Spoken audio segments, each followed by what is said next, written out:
నమస్తే. ఈరోజు వార్తలు ముఖ్యాంశాలు. చిర్రపల్లి రైల్వే టెర్మినల్ ఉత్తరం వైపు ఉన్న రోడ్డు విస్తరణ 30 ఫీట్లు ఉన్న రోడ్డును 80 ఫీట్లుగా విస్తరించడానికి వ్యతిరేకంగా మహాలక్ష్మి నగర్ కాలనీ వాసులు రైల్వే స్టేషన్ వద్ద ధర్నా నిర్వహించారు. తమిళనాడులోని కృష్ణగిరిలో ఉన్న టాటా ఐఫోన్ తయారీ యూనిట్లో అగ్ని ప్రమాదం. కార్మికులు సురక్షితంగా బయటపడ్డారు. హైడ్రా పేరుతో పేదల ఇండ్లను కూలగొడుతున్న ప్రభుత్వాన్ని నిలదీస్తూ బీజేపీ సీనియర్ నాయకులు ఏలిటం నరసింహారెడ్డి ఆధ్వర్యంలో నిరసన కార్యక్రమం. ముఖ్య అతిథిగా ఉప్పల్ మాజీ ఎమ్మెల్యే బేది సుభాష్ రెడ్డి హాజరైనారు. ఫిర్యాదుగూడ మున్సిపల్ కార్పొరేషన్ పరిధిలో హీరో కిడ్స్ స్కూల్ ఆధ్వర్యంలో నిర్వహించిన హెల్త్ ఈజ్ వెల్త్ ప్రోగ్రాంకు ముఖ్య అతిథిగా మేయర్ అమర్ సింగ్ హాజరైనారు. ఈసీఐఎల్ నారాయణ పాఠశాలలో ఘనంగా జరిగిన వరల్డ్ టూరిజం డే వేడుకలు. ముఖ్య అతిథిగా నారాయణ ఈ ఛాన్స్ కోఆర్డినేటర్ దీప్తి పాల్గొన్నారు.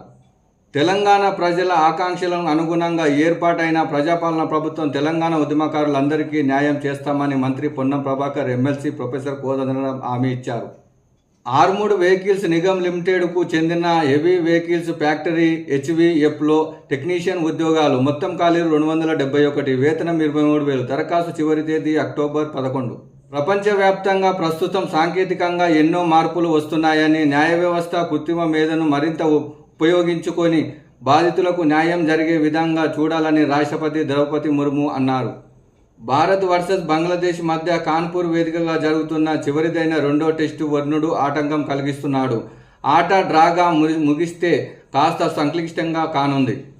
జమ్మూ కాశ్మీర్లో భాజపా ఏర్పాటు చేసిన అసెంబ్లీ ఎన్నికల ప్రచారంలో ప్రధాని నరేంద్ర మోడీ మాట్లాడుతూ కాంగ్రెస్, ఎన్సీపీ, పీడీపీ 3 కుటుంబ పార్టీలతోనే జమ్మూ కాశ్మీర్ ప్రజలు విసిగిపోయారని అన్నారు. లెబనాన్ రాజధాని బెరూత్లో ఉగ్రవాద సంస్థ హెజ్బొల్లా ప్రధాన కార్యాలయం లక్ష్యంగా జరిపిన ఇజ్రాయెల్ వైమానిక దాడుల్లో తమ అధిపతి హసన్ నజరల్లా హతమైనట్లు హెజ్బొల్లా ధృవీకరించింది. వార్తలు ఇంతటితో సమాప్తం. Journalist Krishna, Hyderabad, Telangana. Thank you.